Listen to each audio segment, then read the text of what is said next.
NHRS has created this presentation as a quick guide on filling out the termination form for teachers and post-secondary faculty vested prior to 1/1/2012.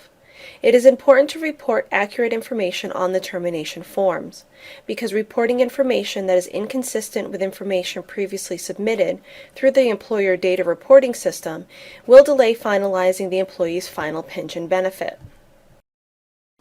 We recommend that the individual who submits reporting files to NHRS either fills out the Notice of Termination forms or reviews them before they are sent to NHRS in order to avoid inconsistent reporting and resulting delays. Please note, termination forms are meant for employees who are retiring. If the employee is no longer employed but not yet retiring, we do not require these forms to be completed. NHRS has separate termination forms for deceased employees, which NHRS will provide to you as needed. Please fill out all the boxes in this section. This includes employee name, last 4 digits of the employee's Social Security number, the date of termination from full-time employment, and the employee's retirement date. The date of termination is never the same as the retirement date. The date of termination is the last date the employee worked in his or her full-time position.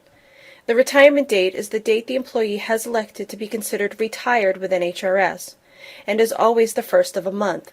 NHRS will provide the retirement date for employers. Since the employee cannot still be in service on the day his or her retirement date comes into effect, the date of termination must be prior to the retirement date. Use this section to list all termination pay. For example, any unused vacation, sick, or holiday time, longevity, comp time, retirement incentives, etc., paid out at retirement. There are 2 blank lines below holiday to fill in other types of payments that meet the statutory definition of earnable compensation. The NHRS earnable compensation chart is on the back side of the form. This chart explains what is earnable compensation for members vested prior to 1/1/2012 and all other members.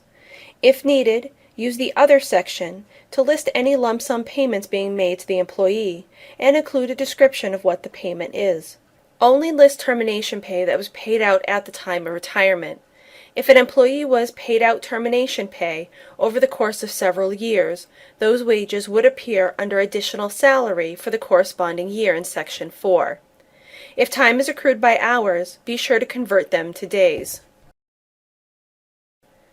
If compensation was not paid to the employee within 120 days of his or her date of termination, list the amount owed to the employee and the reason for the delay. List all earnable compensation paid to the employee in his or her final 6 contract periods. Elected number of pays refers to the number of payments the employee had elected to receive over the contract period. Contract salary is the amount that the employee was contracted to be paid for in the school year. If the employee worked a partial year, list only what was paid out to them, not the contract salary that he or she would have received had they worked the full school year. Additional salary refers to all earnable compensation paid out to the employee that is above and beyond his or her contract salary. Do not include monies that are not considered earnable compensation. For reference, the NHRS earnable compensation chart is available on the back side of the form. Sign this section of the form certifying that the information provided is true and accurate to the best of your knowledge.